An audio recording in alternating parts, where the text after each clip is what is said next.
ഫേസ്ബുക്കിൽ ഒരാള് ഒരു ചോദ്യം ചോദിച്ചിട്ടുണ്ട്. Do you believe in hyper grace?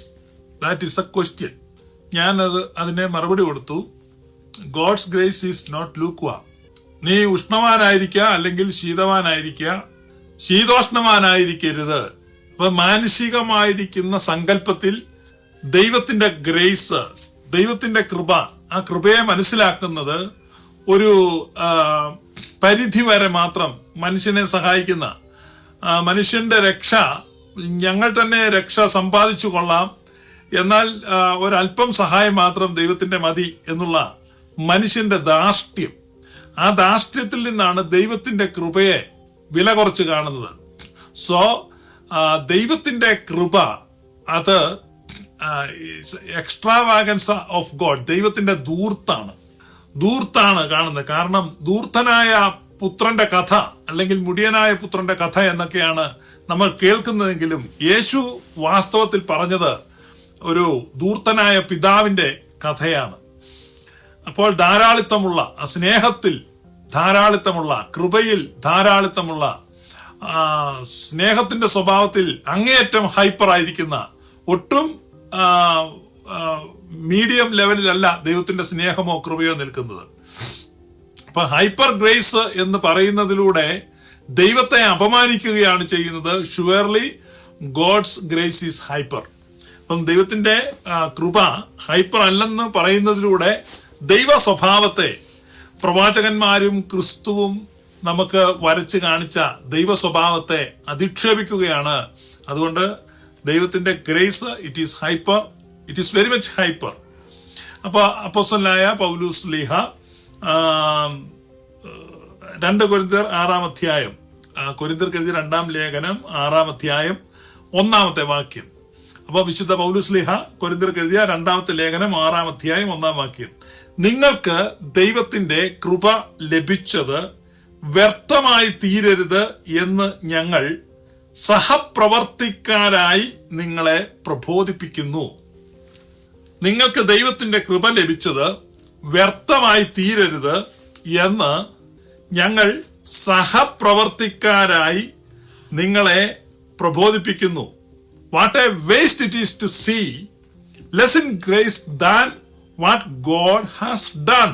അപ്പൊ ദൈവം ചെയ്തതിനേക്കാൾ കുറവാണ് നിങ്ങളിൽ കാണുന്നതെങ്കിൽ, അല്ലെങ്കിൽ നിങ്ങൾ ഗ്രഹിക്കുന്നതെങ്കിൽ, അല്ലെ ദൈവം തന്നതിനേക്കാൾ കുറവാണ് നിങ്ങൾ ഗ്രഹിക്കുന്നതെങ്കിൽ, അത് ഒരു വലിയ ദുരന്തമാണ്. അതൊരു വ്യർത്ഥമായി തീരുന്ന അനുഭവമാണ്. അതാണ് നിങ്ങൾക്ക് ദൈവത്തിന്റെ കൃപ ലഭിച്ചത് വ്യർത്ഥമായി തീരരുത് എന്ന് പറഞ്ഞത്. അപ്പൊ അതിലെ അപകടം എന്താണ്? ദൈവത്തിന്റെ കൃപയെ പൊലിപ്പിച്ച് കാണിക്കുന്നതല്ല, വലിപ്പപ്പെടുത്തി കാണിക്കുന്നതല്ല അപകടം, അതിനെ ചുരുക്കി കാണുന്നതാണ് അപകടം. അപ്പോ ഇന്നത്തെ ക്രിസ്തീയ ലോകത്ത് സ്വീകാര്യമായ ഉപദേശ നിലപാട് എന്ന് കണക്കാക്കുന്നത് അത്രയ്ക്കൊന്നും പോകണ്ട, ദൈവത്തിന് അത്രയും കൃപയില്ല, ദൈവത്തിന് അത്രയും സ്നേഹമില്ല എന്ന് പറഞ്ഞ് അടക്കി നിർത്തുന്ന ഒരു കാഴ്ചയാണ് നമ്മൾ കാണുന്നത്. അത് അപകടമാണെന്നാണ് അവിടെ പൗലോസ് ശ്ലീഹ പറയുന്നത്. മറിച്ച് ദൈവത്തിന്റെ കൃപയെയോ ദൈവത്തിന്റെ സ്നേഹത്തെയോ എത്രയധികം വർണ്ണിച്ചാലും, എത്രയധികം ഉയർത്തിയാലും, എത്രയധികം വിപുലപ്പെടുത്തിയാലും അത് തെറ്റല്ല. അത് നിശ്ചയമായും ദൈവത്തിന് യോജിക്കുന്നതാണ്. ദൈവത്തിന്റെ കൃപ അളവറ്റതാണ്, അത് പരിമിതി ഇല്ലാത്തതാണ്, അളവ് കൂടാത്തതാണ്. അപ്പോൾ എക്സാഗ്രേറ്റ് ചെയ്യുന്നതല്ല, അണ്ടർ എസ്റ്റിമേറ്റ് ചെയ്യുന്നതാണ് അപകടം. So don't underestimate God's grace, don't underestimate God's love. ദൈവത്തിന്റെ സ്നേഹത്തെ, ദൈവത്തിന്റെ കൃപയെ നമ്മൾ ഒരിക്കലും അണ്ടർ എസ്റ്റിമേറ്റ് ചെയ്യരുത്, അതിനെ ചുരുക്കി കാണരുത്. നമ്മൾ ഏറ്റവും ഒരു സാധ്യതയും ഇല്ലാത്തടത്ത് യേശുവിനെ കാണാൻ കഴിയുന്നതാണ് നമ്മുടെ കണ്ണുകൾ തുറക്കപ്പെട്ടു എന്നതിന്റെ അടയാളം. ഒരു സാധ്യതയും ഇല്ലാത്തടത്ത്. നമ്മൾ കഴിഞ്ഞ ദിവസം നടന്ന സംവാദം ശ്രദ്ധിച്ചവർക്കറിയാം. ആ സംവാദത്തിന്റെ ക്ലോസിംഗ് സ്റ്റേറ്റ്മെന്റിൽ പാസ്റ്റർ അനിൽ കുടുത്തോട്ടം, പെന്റക്കോസ്ത് സഭകളുടെ പ്രതിനിധിയായി അദ്ദേഹം പറഞ്ഞ ക്ലോസിംഗ് സ്റ്റേറ്റ്മെന്റ് നിങ്ങൾ ശ്രദ്ധിച്ചാൽ അറിയാം. അദ്ദേഹം പറയുകയാണ്, ഹിറ്റ്ലറും ബിൻ ലാദനും ഇദി അമീനും, ആ പേരുകളൊക്കെ തോന്നുന്നു, അങ്ങനെയുള്ള നൊട്ടോറിയസ് ഹിസ്റ്റോറിക്കൽ ഫിഗേഴ്സിന്റെ പേരാ പറഞ്ഞത്, ഞാൻ കൃത്യം ഓർക്കുന്നില്ല. അങ്ങനെയുള്ള കുറെ പേരുകൾ പറഞ്ഞിട്ട് ഇവരെയൊക്കെ ഉൾക്കൊള്ളുന്ന ഒരു സുവിശേഷം, അവരെയൊക്കെ സ്വീകരിക്കുന്ന ഒരു സുവിശേഷം കൊള്ളാം എന്ന് പറഞ്ഞൊരു പരിഹാസ രൂപേണ ഒരു ക്ലോസിംഗ് സ്റ്റേറ്റ്മെന്റ് നടത്തി. ഇനി നിങ്ങൾ പറ, ഹിറ്റ്ലറെ സ്നേഹിക്കാൻ കഴിയാത്ത ഒരു ദൈവം, മുസോളിനിയെ ബിൻ ലാദനെ സ്നേഹിക്കാൻ കഴിയാത്ത ഒരു ദൈവം, അല്ലെങ്കിൽ ഇദി അമീനെ സ്നേഹിക്കാൻ കഴിയാത്ത ഒരു ദൈവം. അപ്പൊ മനുഷ്യന്റെ പാപം ദൈവത്തിന്റെ സ്നേഹത്തെ തടയുന്നു. മനുഷ്യന്റെ പാപം ദൈവത്തിന്റെ കൃപയെ തടയുന്നു. അപ്പൊ ദൈവം മനുഷ്യരോട് മുഖപക്ഷമുള്ളവനായി തീരുന്നു. മനുഷ്യന്റെ ചെയ്തികളുടെയോ മനോഭാവങ്ങളുടെയോ അടിസ്ഥാനത്തിൽ ദൈവം മനുഷ്യനെ വ്യത്യസ്ത നിലകളിൽ കാണുന്നു. അപ്പൊ ദൈവം മനുഷ്യനെ വ്യത്യസ്ത നിലകളിൽ കാണുന്നു എന്ന് പറയുന്നതും ദൈവത്തിന്റെ സ്വഭാവത്തിന് എതിരായിട്ട് ചെയ്യുന്ന ഒരു പാപമാണ്. അപ്പൊ നമ്മളെ പോലെയാണ് കാണുന്നത്, ദൈവത്തെ കാണുന്നത്. അപ്പൊ ദൈവം മനുഷ്യരെ ഒരുപോലെ സ്നേഹിക്കുന്നു. അപ്പൊ നമ്മൾ ആ ദൈവത്തിന്റെ സ്വഭാവത്തെ നമ്മുടെ അകത്ത് രജിസ്റ്റർ ചെയ്യണം. ഇന്ന് വരെയും ദൈവം ആരാണെന്ന് യഥാർത്ഥത്തിൽ മനസ്സിലാക്കാൻ പറ്റാത്തവരാണ്. അതായത് നമ്മുടെ പൊത്തുപൊരുത്ത ജീവിതവും നമ്മുടെ വ്യാജ വിനയവും നമ്മുടെ കപടഭക്തിയും അതുകൊണ്ടൊക്കെ ദൈവത്തിന്റെ കണ്ണിൽ പൊടിയിട്ട് ദൈവത്തെ കളിപ്പിച്ചു എന്ന് വിചാരിച്ച് ഞങ്ങൾ ജയിച്ചു എന്ന് കരുതുന്ന ആളുകളാണ് ഇത്തരത്തിൽ ചിന്തിക്കുന്നത്. എന്നാൽ സകലവും അവന്റെ മുൻപാകെ നഗ്നവും മലർന്നതും ആയി കിടക്കുന്നു. 10,000 കോടി സൂര്യനേക്കാൾ പ്രകാശമുള്ള കണ്ണുകളുള്ള ആ ദൈവത്തിന്റെ മുമ്പിലാണ് നമ്മൾ നിൽക്കുന്നത്, നമ്മൾ ജീവിക്കുന്നത്, നമ്മൾ ചരിക്കുന്നത്. ഹൃദയത്തിലെ ചിന്തകളെയും ഭാവങ്ങളെയും പോലും വിവേചിച്ച് അറിയുന്നവനാണ് നമ്മുടെ ദൈവം. അപ്പൊ ആ കണക്കിൽ നോക്കി കഴിയുമ്പോ ആരാണ് വിശുദ്ധനായിട്ട് വരുന്നത്? സഹോദരനെ പകയ്ക്കുന്നവൻ കൊലപാതകനാണ്. അപ്പൊ ഒരിക്കലെങ്കിലും നിങ്ങൾക്ക് ഒരാളോട് പക തോന്നിയിട്ടുണ്ടെങ്കിൽ, വെറുപ്പ് തോന്നിയിട്ടുണ്ടെങ്കിൽ, വിരോധം തോന്നിയിട്ടുണ്ടെങ്കിൽ, നിങ്ങളുടെ ഹാർഡ്വെയറിൽ നിങ്ങൾ you never committed a murder, but in your software, നിങ്ങളുടെ സോഫ്റ്റ്വെയറിൽ നിങ്ങൾ മർഡർ കമ്മിറ്റ് ചെയ്തിരിക്കുന്നു. So you are a murderer in your software, not in hardware. അപ്പൊ ഹാർഡ്വെയറിലല്ല നിങ്ങൾ മർഡറർ, സോഫ്റ്റ്വെയറിലാണ്. അപ്പോ മോഹിക്കേണ്ടതിന് സ്ത്രീയെ നോക്കുന്നവൻ വ്യഭിചാരം ചെയ്തു കഴിഞ്ഞു. You are not an adulterer. നീ ഒരു വ്യഭിചാരിയല്ല ഇൻ യുവർ ഹാർഡ്വെയർ. നിന്റെ ഹാർഡ്വെയറിൽ നീ ഒരു വ്യഭിചാരിയല്ല, but in your software you are an adulterer. Before God is spirit. ദൈവം ആത്മാവാകുന്നു. അപ്പൊ നമ്മുടെ ചിന്തകൾ നമ്മളെ സംബന്ധിച്ച് വെറും ചിന്തകൾ മാത്രമാണ്. ഒരാളെ കൊല്ലാൻ ഞാൻ ചിന്തിച്ചാൽ ഞാൻ താമസിക്കുന്ന ഈ സ്ഥലത്ത് എനിക്ക് ശിക്ഷയില്ല, എനിക്കെതിരെ പോലീസ് കേസ് വരത്തില്ല. കാരണം ചിന്തിച്ചതേ ഉള്ളൂ. ചിന്തകൾ ഈ രാജ്യത്തിന്റെ നിയമവ്യവസ്ഥയ്ക്ക് മുമ്പിൽ അത് ഒരു വസ്തുതയല്ല. എന്നാൽ ദൈവരാജ്യത്തിൽ ചിന്തകൾ വസ്തുതകളാണ്. ദൈവത്തിന്റെ മുമ്പിൽ ചിന്തകൾ യാഥാർത്ഥ്യങ്ങളാണ്. കാരണം ദൈവം ആത്മാവാണ്. അതുകൊണ്ടാണ് പറഞ്ഞത്, മോഹിക്കേണ്ടതിന് സ്ത്രീയെ നോക്കുന്നവൻ വ്യഭിചാരം ചെയ്തു കഴിഞ്ഞു. അന്യന്റെ മുതൽ ആഗ്രഹിക്കുന്നവൻ മോഷണം ചെയ്തു കഴിഞ്ഞു. ഒരാളെ പകയ്ക്കുന്നവൻ കൊലപാതകം ചെയ്തു കഴിഞ്ഞു. കാരണം ദൈവം ഹാർഡ്വെയറിനെ മാത്രമല്ല നോക്കുന്നത്, ദൈവം സോഫ്റ്റ്വെയറിനെയാണ് പരിശോധിക്കുന്നത്.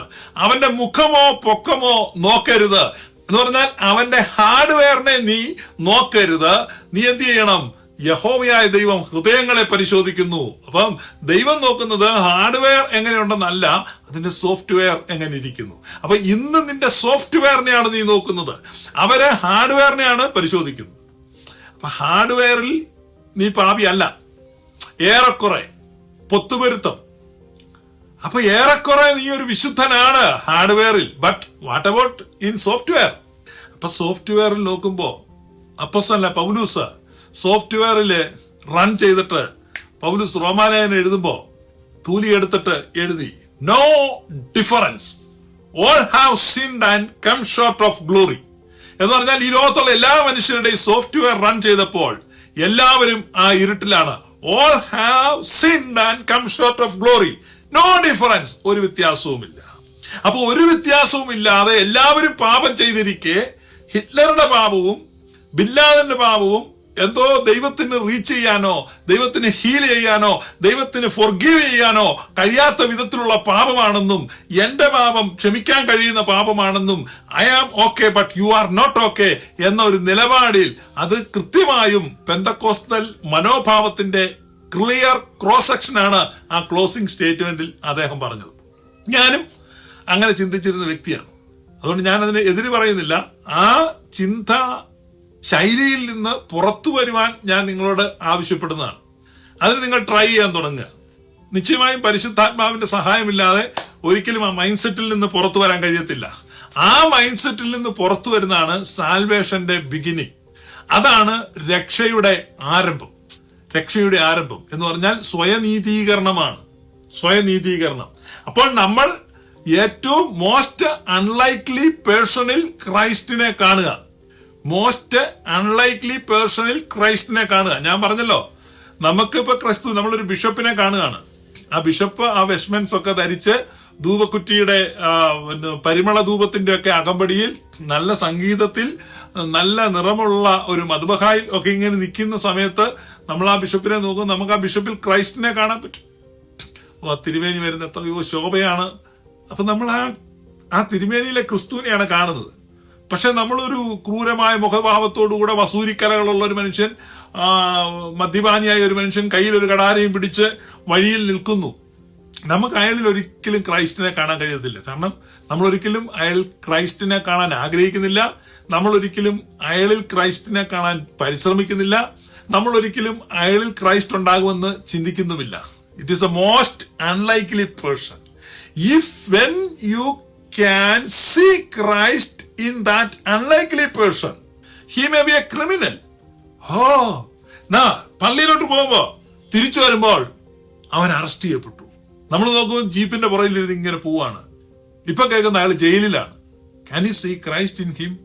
No, no, no, no. ക്രിസ്തുവിന്റെ വചനങ്ങൾ നമ്മുടെ കാതുകളിൽ മുഴങ്ങാണ്. ഞാൻ തടവിലായിരുന്നു, നിങ്ങൾ എന്നെ വന്ന് കണ്ടില്ല. ഈ ചെറിയവരിലൊരുത്തന് the most unlikely person. If you can see Christ in that most unlikely person, criminal.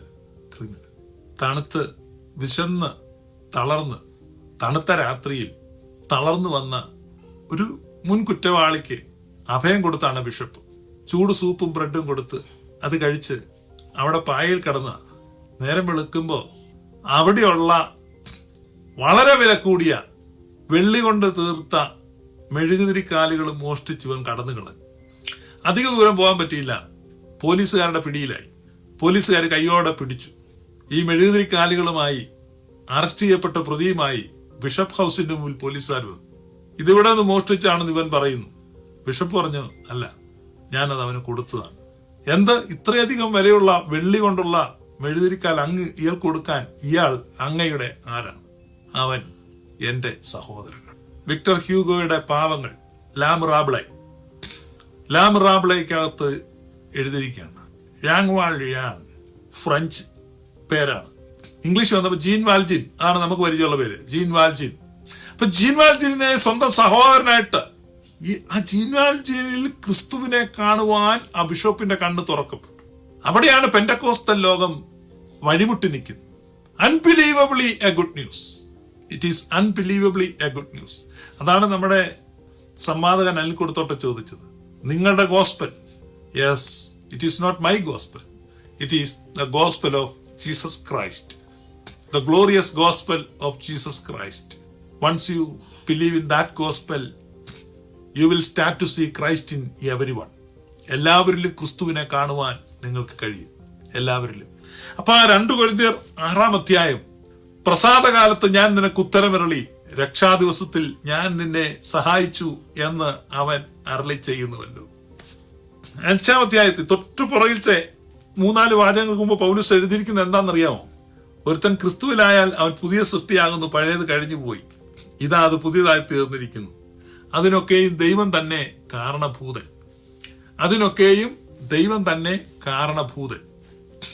ഇന്നലെ നമ്മുടെ ആ സംവാദത്തിൽ ക്ലോസിംഗ് സ്റ്റേറ്റ്മെന്റ് നിങ്ങൾ പരിശോധിച്ചാൽ നമ്മുടെ രക്ഷയുടെ കാരണഭൂതൻ നമ്മൾ തന്നെയാണെന്ന് ബഹുമാന്യ പാസ്റ്റർ അനിൽ കൊടുത്തോട്ടം പറയുന്നുണ്ട്. നിങ്ങൾ ആ ഭാഗം പോയി ശ്രദ്ധാപൂർവം പ്ലേ ചെയ്ത് നോക്ക്. നമ്മളാണ് കാരണഭൂതൻ എന്ന് പറയുന്നുണ്ട്. ഒരിക്കലും നമ്മളല്ല, ദൈവമാണ് കാരണഭൂതൻ. അതിനൊക്കെയും ദൈവം തന്നെ കാരണഭൂതൻ. അവൻ നമ്മെ ക്രിസ്തു മൂലം തന്നോട് നിരപ്പിച്ചു. നിരപ്പിന്റെ ശുശ്രൂഷ ഞങ്ങൾക്ക് തന്നിരിക്കുന്നു. ദൈവം ലോകത്തിന് ലംഘനങ്ങളെ കണക്കിടാതെ ലോകത്തെ ക്രിസ്തുവിൽ തന്നോട് നിരപ്പിച്ചു പോന്നു. ഈ നിരപ്പിന്റെ വചനം ഞങ്ങളുടെ പക്കൽ ഭരമേൽപ്പിച്ചിരിക്കുന്നു. അപ്പൊ ദൈവം ലോകത്തിന് ലംഘനങ്ങളെ കണക്കിടുന്നില്ല. ദൈവം കണക്കിടാത്ത ലംഘനങ്ങളെ കണക്കിടുവാൻ നമ്മൾ ആരാണ്?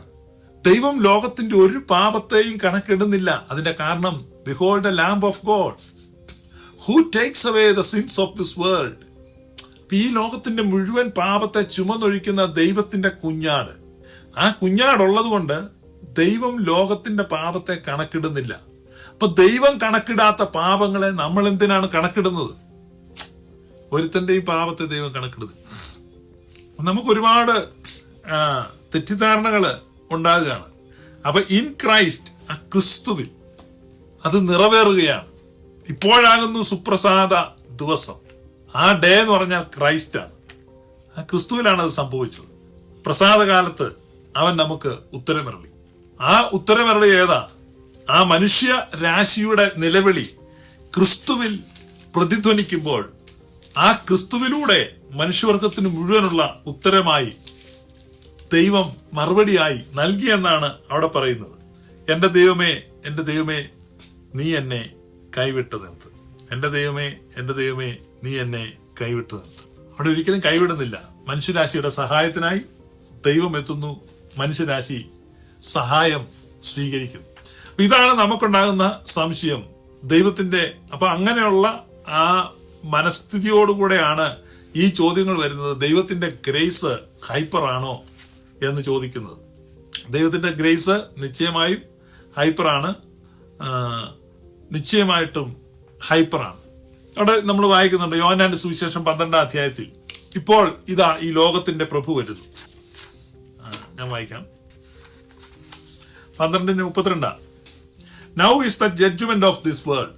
This is the moment where the ruler of the world system is conclusively cast out. ഈ ലോക സംവിധാനങ്ങളെ മുഴുവൻ നിയന്ത്രിക്കുന്ന ആ ചിന്താഗതി ഇപ്പോൾ പുറത്താകാൻ പോവാണ്. അവിടെയാണ് സാത്താന്റെ തല തകർക്കപ്പെട്ടു എന്ന് പറയുന്നത്.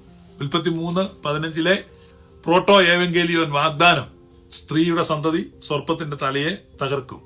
കൊലാസ്യർ 2 പറയുന്നത് ക്രിസ്തു അവരുടെ മേൽ പരസ്യമായി ജയോത്സവം കൊണ്ടാടി കുരിശിൽ വെച്ച്.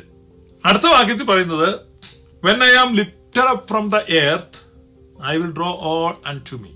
ഞാൻ സകലത്തെയും എങ്കലേക്ക് ആകർഷിക്കും. സകല ന്യായവിധികളെയും സകല കുറ്റാരോപണങ്ങളെയും സകല ദൂഷണങ്ങളെയും ഞാൻ എങ്കലേക്ക് ആകർഷിക്കും. കാരണം മനുഷ്യന്റെ മനസ്സുകളിലെ ഇരുളുകൾ പരിപൂർണമായി മാറ്റുവാൻ ക്രിസ്തു മനുഷ്യനോട് ഐഡന്റിഫൈ ചെയ്ത് മനുഷ്യനായി വന്നു. മനുഷ്യന്റെ വേദനകളിലും സഹനങ്ങളിലും അവൻ പങ്കാളിയായി മനുഷ്യന്റെ ഏറ്റവും ആഴത്തിലുള്ള അന്ധകാരത്തിലേക്ക് അവൻ കൂപ്പുകുത്തിപ്പോവുകയാണ്. മരണത്തിന്റെ ഇരുണ്ട കയങ്ങളിലേക്ക്, മരണത്തിന്റെ അടിത്തട്ടിലേക്ക്. ആ മരണത്തിന്റെ അടിത്തട്ടിൽ നിന്ന് നമ്മൾ ഹോശേയ പ്രവചനത്തിൽ നിന്ന് കഴിഞ്ഞ ദിവസം വായിച്ചതുപോലെ ആ 3-ാം ദിവസം അവൻ നമ്മെ എഴുന്നേൽപ്പിച്ചു. അവൻ എഴുന്നേറ്റെന്നല്ല പറയുന്നത്, നമ്മെ എഴുന്നേൽപ്പിച്ചു. നമ്മുടെ ഒറിജിനൽ DNA അവൻ റിഡീം ചെയ്തു.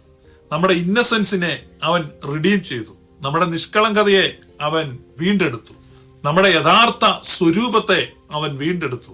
സാത്താന്റെ നുണ വിശ്വസിച്ച് നഷ്ടപ്പെട്ടു പോയ ആ സ്വരൂപം, വിരൂപമാക്കപ്പെട്ട ആ സ്വരൂപം ക്രിസ്തുവിൽ വീണ്ടെടുക്കപ്പെട്ടു. നമ്മുടെ നഷ്ടപ്പെട്ട, ആദാമിൽ നഷ്ടപ്പെട്ട നിഷ്കളങ്കത ക്രിസ്തുവിൽ വീണ്ടെടുക്കപ്പെട്ടു. അതുകൊണ്ടാണ് ഒരുവൻ ക്രിസ്തുവിലായാൽ അവൻ പുതിയ സൃഷ്ടി ആകുന്നു. ഒരുവൻ ക്രിസ്തുവിലായാൽ അവൻ പുതിയ സൃഷ്ടിയാകുന്നു. ഇത് എപ്പോഴാണ് ഒരുവൻ ക്രിസ്തുവിലാകുന്നത്? That is the question.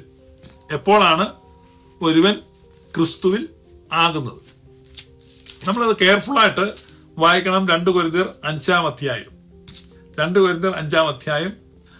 14-ാം വാക്യം. ക്രിസ്തുവിന്റെ സ്നേഹം ഞങ്ങളെ നിർബന്ധിക്കുന്നു, എല്ലാവർക്കും വേണ്ടി ഒരുവൻ മരിച്ചിരിക്കെ എല്ലാവരും മരിച്ചു എന്നും.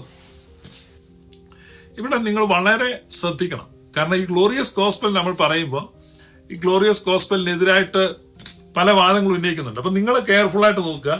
അവിടെ എഴുതിയിരിക്കുകയാണ് എല്ലാവർക്കും വേണ്ടി ഒരുവൻ മരിച്ചിരിക്കെ. അപ്പോ ക്രിസ്തു മരിച്ചത് ആർക്ക് വേണ്ടിയാണ്? എല്ലാവർക്കും വേണ്ടി ഒരുവൻ മരിച്ചു. ആ എല്ലാവർക്കും എന്നുള്ളത് ആർക്ക് വേണ്ടിയാണ്?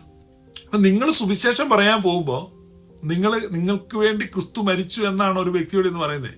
ആള് ഏത് മതസ്ഥനായാലും മോറൽ സ്റ്റാൻഡേർഡ് എന്ത് തന്നെ ആയാലും നിങ്ങൾ അയാളോട് പറയുന്നത് നിങ്ങൾക്ക് വേണ്ടി ക്രിസ്തു മരിച്ചെന്നാണ്. So you guys believe that Christ died for all. അപ്പോൾ ഈ ഭൂമിയിലുള്ള എല്ലാ മനുഷ്യർക്കും വേണ്ടിയാണ് ക്രിസ്തു മരിച്ചത് എന്നുള്ളതിൽ നിങ്ങൾക്ക് എതിരഭിപ്രായം ഉണ്ടാകാൻ സാധ്യതയില്ല. അങ്ങനെ എതിരഭിപ്രായമുള്ള ഉപദേശമുണ്ട്, നിങ്ങൾക്കുണ്ടാകുന്ന ഞാൻ ചോദിച്ചത്. എല്ലാവർക്കും വേണ്ടി ക്രിസ്തു മരിച്ചിട്ടില്ല എന്ന് വിശ്വസിക്കുന്ന ഉപദേശമാണ് കാൽവിനിസം. അപ്പൊ കാൽവിനിസ്റ്റിക് സോറ്റീരിയോളജി ഉണ്ട്. അപ്പൊ കാൽവിനിസത്തിലെ രക്ഷാശാസ്ത്രം അതിനകത്ത് പറയുന്നത് atonement is not for all. ഈ മരണം, ക്രിസ്തുവിന്റെ മരണം എല്ലാവർക്കും വേണ്ടി അല്ലായിരുന്നു. It was for a limited audience. ഒരു പ്രത്യേകം തിരഞ്ഞെടുക്കപ്പെട്ട കുറച്ചു പേർക്ക് വേണ്ടി മാത്രമേ ക്രൈസ്റ്റ് മരിച്ചുള്ളൂ. അതിനെയാണ് ലിമിറ്റഡ് അറ്റോൺമെന്റ് എന്ന ഉപദേശം. ലിമിറ്റഡ് അറ്റോൺമെന്റ് എന്ന് നമ്മുടെ ബ്രദറൻകാര് അതാ വിശ്വസിക്കുന്നത്. ബ്രദറൻ സഭക്കാരുണ്ട്. പക്ഷെ പെന്തക്കോസ്തുകാർ വിശ്വസിക്കുന്ന എല്ലാവർക്കും വേണ്ടി മരിച്ചെന്നാണ്. അതുകൊണ്ട് നമ്മളിപ്പോ സാധാരണ പെന്തക്കോസ്തുകാരാണല്ലോ സംസാരിക്കുന്നത്. അപ്പൊ നിങ്ങൾ അതിനെ തിരിച്ചാ വിശ്വസിക്കുന്നെങ്കിൽ പറയുക. അപ്പൊ എല്ലാവർക്കും വേണ്ടി ക്രിസ്തു മരിച്ചു. അപ്പൊ ലിമിറ്റഡ് അറ്റോൺമെന്റ് എന്നുള്ള ഉപദേശമാണ് ജോൺ കാൽവിൻ കൊണ്ടുവന്ന ഉപദേശമാണ് ലിമിറ്റഡ് അറ്റോൺമെന്റ്. അപ്പൊ അതിനകത്ത് ടോട്ടൽ ഡിപ്രാവിറ്റി അത് പുള്ളിയുടെ ഒരു ഉപദേശമാണ്. Total depravity. അതിനകത്തുള്ള ലിമിറ്റഡ് അറ്റോൺമെന്റ് ഉണ്ട്, ഇറസിസ്റ്റിബിൾ ഗ്രേസ് ഉണ്ട്, പെർസിവറൻസ് ഓഫ് സെയിൻസ് ഉണ്ട്. അങ്ങനെ പല ഉപദേശങ്ങളാണ്. അപ്പൊ ഇതിനകത്ത് നമ്മൾ മനസ്സിലാക്കുന്നത് ലിമിറ്റഡ് അറ്റോൺമെന്റ് എന്ന് പറഞ്ഞാൽ കുറച്ചു പേർക്ക് വേണ്ടി മാത്രമാണ് ക്രിസ്തു മരിച്ചത്. അപ്പൊ നമ്മളിവിടെ കാൽവിനിസം ആരും വിശ്വസിക്കുന്നില്ലാത്തത് കൊണ്ട് എല്ലാവർക്കും വേണ്ടി ഒരുവൻ മരിച്ചു. ആ എല്ലാവർക്കും വേണ്ടി എന്നുള്ളത് ലോകത്തുള്ള എല്ലാവരുമാണ് നിങ്ങൾ വിശ്വസിക്കുന്നുണ്ടെങ്കിൽ അടുത്ത വാക്യം എല്ലാവരും മരിച്ചു. അപ്പൊ എല്ലാവർക്കും വേണ്ടി ഒരുവൻ മരിച്ചിരിക്കെ എല്ലാവരും മരിച്ചു. അതുകൊണ്ട് ജീവിക്കുന്നവർ ഇനി തങ്ങൾക്കായിട്ടല്ല, തങ്ങൾക്ക് വേണ്ടി മരിച്ചുയർത്തവനായിട്ട് തന്നെ ജീവിക്കേണ്ടതിന് അവൻ എല്ലാവർക്കും വേണ്ടി മരിച്ചു എന്നും ഞങ്ങൾ നിർണയിച്ചിരിക്കും. എന്ന് പറഞ്ഞാൽ തങ്ങൾക്ക് വേണ്ടി മരിച്ചുയർത്തവനെ പോലെ ആകേണ്ടതിന് എല്ലാവരും ജീവിക്കണം. അപ്പൊ നമ്മൾ ക്രിസ്തുവിനെ പോലെ ആകുക എന്നതാണ് അതിന്റെ അർത്ഥം. അതാണ് കൃപയ്ക്ക് മേൽ കൃപ പ്രാപിച്ച് ക്രിസ്തു എന്ന പ്രതിമയായി രൂപാന്തരപ്പെടുക. ഇതാണ് സുവിശേഷം. This is gospel, this is glorious gospel. ഇതാണ് മഹത്വകരമായ സുവിശേഷം, ഇതാണ് തേജസ്സുള്ള സുവിശേഷം, ഇതാണ് സത്യസുവിശേഷം, ഇതാണ് ലോകത്തിലെ സമാധാനത്തിന്റെ മാർഗം, ഇതാണ് ക്രിസ്തു കൊണ്ടുവന്ന സുവിശേഷം. അടുത്തത്, ആകയാൽ ഞങ്ങൾ ഇന്നു മുതൽ ആരെയും ജഡപ്രകാരം അറിയുന്നില്ല. ജഡപ്രകാരം അറിയുക എന്ന് പറഞ്ഞാൽ നോവിങ് ബൈ ഹാർഡ്വെയർ. അപ്പൊ ഹാർഡ്വെയറിലൂടെ എന്ത് ചെയ്യുന്നില്ല, ഞങ്ങൾ അറിയുന്നില്ല. അപ്പൊ നമ്മൾ ജഡപ്രകാരം അറിയുന്നുള്ള അറിവാണ് ഹിറ്റ്ലർ. Who is Hitler? 60 ലക്ഷം യഹൂദന്മാരെ കൊന്ന ഭയങ്കര ജഡപ്രകാരമുള്ള അറിവാ, ലോകപ്രകാരമുള്ള അറിവാ. ബില്ലാദ്. അടുത്തത് ഇദി അമീൻ. ജഡപ്രകാരമുള്ള അറിവാ. അപ്പൊ ജഡപ്രകാരമുള്ള അറിവിൽ നമുക്ക് എന്തുണ്ടാവും? വെറുപ്പുണ്ടാകും, നീരസം ഉണ്ടാകും, പകയുണ്ടാകും, നമുക്ക് ഭയങ്കര അരിശം വരും, വൈരാഗ്യം ഉണ്ടാകും. ഞങ്ങൾ ആരെയും ജഡപ്രകാരം അറിയുന്നില്ല. അപ്പൊ ഇതാണ് നമ്മുടെ ഇന്നസെൻസ്. റിഡീംഡ് ഇന്നസെൻസിനെ നമ്മൾ ഗ്രാബ് ചെയ്യുമ്പോൾ നമുക്ക് സംഭവിക്കുന്നത്, നമ്മൾ ആരെയും ജഡപ്രകാരം അറിയുന്നില്ല. അവിടെയാണ് കൽക്കട്ട തെരുവുകളിൽ പാവങ്ങളുടെ അമ്മയായിരിക്കുന്ന മദർ തെരേസ ഭിക്ഷയാചിച്ച് നടക്കുമ്പോൾ ഒരു ധനികനായ കച്ചവടക്കാരൻ കൈ നീട്ടിയ ആ കൈയിലേക്ക് തുപ്പി. അമ്മ ആ കൈ ചുരുട്ടി മാറ്റി. എന്നിട്ട് പറഞ്ഞു, എനിക്കുള്ളത് തന്നല്ലോ, ഇനി എന്റെ പാവങ്ങൾക്കുള്ളത് തരൂ. അടുത്ത കൈ നീട്ടി. ആ മനുഷ്യനൊന്നും ചെയ്യാൻ കഴിഞ്ഞില്ല. പൊട്ടിക്കരഞ്ഞ് ക്ഷമ പറഞ്ഞുകൊണ്ട് വലിയൊരു തുക ആ കയ്യിലേക്ക് വെച്ചു കൊടുത്തു. ആരെയും ജഡപ്രകാരം അറിയുന്നില്ല. അപ്പൊ അതാണ് നമ്മൾ ക്രൈസ്റ്റിനെ കാണാൻ പറ്റുന്നത്. It is not that easy. അതൊരു ഈസി ആണെന്നോ എളുപ്പമാണെന്നോ ഓവർനൈറ്റ് സംഭവിക്കുന്നോ ഞാൻ പറയുന്നില്ല. പക്ഷെ what is Christianity? What is Christian theology? What is Christian doctrine? ഇന്നിപ്പോ ആളുകളെ കളിപ്പിക്കുന്ന സുവിശേഷം ഇന്ന് വിപണിയിൽ വിൽപ്പന ചരക്കാക്കിയിരിക്കുന്ന ആരെക്കാളും മികച്ച രീതിയിൽ അതിനെ ബ്രാൻഡ് ചെയ്യാനും വിൽക്കാനും അറിവും അതിനുള്ള കഴിവും അതിനുള്ള സാഹചര്യവും സാധ്യതയും എനിക്കുണ്ട്. ഇല്ലാഞ്ഞിട്ടല്ല, കൊതിക്കുറവ് പറയുന്നതല്ല. പലരും എന്നോട്, ഞാൻ ഈ മിനിസ്ട്രി തുടങ്ങിയ സമയത്ത് തന്നെ വന്നിച്ച് പറഞ്ഞു, എന്തിനാ ഇതിന് പോകും, നമുക്ക് ഇന്ന രീതിയിൽ. അപ്പൊ ഇവിടെ പറയാണ്, സത്യം പറയുക. അപ്പൊ ഇതാണ് ട്രൂ സ്പിരിച്വാലിറ്റി, ഇതാണ് true Christianity. It is not that easy. ഇതാണ്. അപ്പം ആരെയും ജഡപ്രകാരം അറിയുന്നില്ല. ക്രിസ്തുവിനെ ജഡപ്രകാരം അറിഞ്ഞുവെങ്കിലും ഇനിമേൽ അങ്ങനെ അറിയുന്നില്ല. ഒരുത്തൻ ക്രിസ്തുവിലായാൽ അവൻ പുതിയ സൃഷ്ടിയാകുന്നു, പഴയത് കഴിഞ്ഞു പോയി, ഇതാ അത് പുതിയതായി തീർന്നിരിക്കുന്നു. ഒരുവൻ ക്രിസ്തുവിലായാൽ. ആരാണ് ക്രിസ്തുവിലാകുന്നത്? അവിടെയാണ് ചോദ്യം, ആരാണ് ക്രിസ്തുവിനല്ലാത്തത്? ഒരുവൻ ക്രിസ്തുവിലായാൽ ആരാണ് ക്രിസ്തുവിനല്ലാത്തത്? ഇപ്പൊ ക്രൈസ്റ്റ് എന്ന ഡൊമൈന്റെ പുറത്ത് ആരെങ്കിലും ഉണ്ടോ? Is there anyone outside Christ? ക്രിസ്തുവിന് പുറത്ത് ആരാ ഉള്ളത്? Who is outside that domain? അപ്പൊ നിങ്ങൾ ഇത് ഗൗരവപൂർവ്വം ചിന്തിക്കണം. റോമാലേഖനം 11 അധ്യായം നിങ്ങൾ വായിക്കണം, 33 വാക്യം. ഇതൊക്കെ പൗലൂസ് എഴുതിയിട്ട് പൗലൂസ് തന്നെ ഇടയ്ക്ക് അങ്ങ് ആശ്ചര്യപ്പെട്ടു. ദൈവത്തിന്റെ ധനം, ജ്ഞാനം, അറിവ് എന്നിവയുടെ ആഴമേ. ദൈവത്തിന്റെ ധനം, ജ്ഞാനം, അറിവ് എന്നിവയുടെ ആഴമേ. ഇപ്പോൾ ഈ ലോകത്തിന്റെ പ്രഭു വിധിക്കപ്പെട്ടിരിക്കുന്നു. ഇതാണ് ലോകത്തിന്റെ ന്യായവിധി. ഏത്? യോഹന്നാന്റെ സുവിശേഷം 12:31 യേശു പറയാണ്, now is the judgment of this world. This is glorious gospel. Glorious gospel എന്ന് പറഞ്ഞു കഴിഞ്ഞാൽ primarily it is based upon the words of Jesus Christ. Pentecostal ലോകം ഏറ്റവും അവഗണിക്കുന്ന വാക്കുകളാണ് യേശുവിൻ്റെത്. ആ യേശുവിന്റെ വാക്കുകളിൽ അടിസ്ഥാനപ്പെട്ടുള്ള സുവിശേഷമാണ് മഹത്വകരമായ സുവിശേഷം. ഞങ്ങൾ പ്രൈമറിലി യേശുവിന്റെ വാക്കുകൾ വിശ്വസിക്കുന്നു, സപ്പോർട്ടിംഗ് ആയി പൗലോസ് ശ്ലീഹായുടെ വാക്കുകൾ വിശ്വസിക്കുന്നു. അപ്പൊ യേശുവിന്റെ വാക്കുകളിൽ നിന്നും പൗലോസ് ശ്ലീഹായുടെ വാക്കുകളിൽ നിന്നും ചേർത്ത് ഉണ്ടാകുന്ന സുവിശേഷമാണ് മഹത്വകരമായ സുവിശേഷം. സുറിയാനി സഭയുടെ പാരമ്പര്യം നിങ്ങൾ നോക്കിക്കഴിഞ്ഞാൽ ശ്ലീഹ വായിക്കുന്നു, അതിനുശേഷം ഏവങ്കേലിയം വായിക്കുന്നു. അപ്പം ശ്ലീഹ വായിക്കുന്നു, പൗലോസ് ശ്ലീഹയുടെ വാക്കുകളും ക്രിസ്തുവിന്റെ വാക്കുകളും ചേർന്ന് വരും. അപ്പൊ പൗലോസ് ശ്ലീഹയുടെ വാക്കുകളും ക്രിസ്തുവിന്റെ വാക്കുകളും ചേർത്ത് നിങ്ങൾ പഠിക്കുമ്പോൾ നിങ്ങളുടെ കണ്ണുകൾ തുറക്കപ്പെടും. യോഹന്നാന്റെ സുവിശേഷം 12 അധ്യായം 31 വാക്യം, ഇപ്പോൾ ഈ ലോകത്തിന്റെ ന്യായവിധിയാകുന്നു.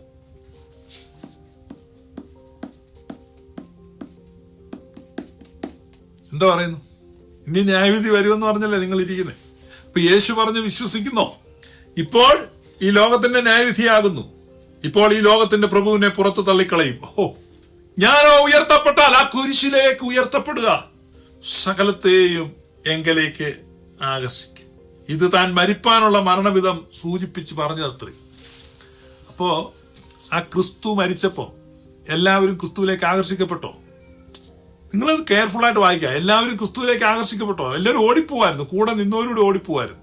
എന്ന് പറഞ്ഞാൽ എല്ലാവരുടെയും പാപങ്ങൾ, എല്ലാവരുടെയും തിന്മകൾ, എല്ലാവരുടെയും ഇരുട്ടുകൾ, എല്ലാവരുടെയും നിരാശകൾ, എല്ലാവരുടെയും സംശയങ്ങൾ സകലതും തന്നിലേക്ക് ആവാഹിക്കും, തന്നിലേക്ക് സാംശീകരിക്കും.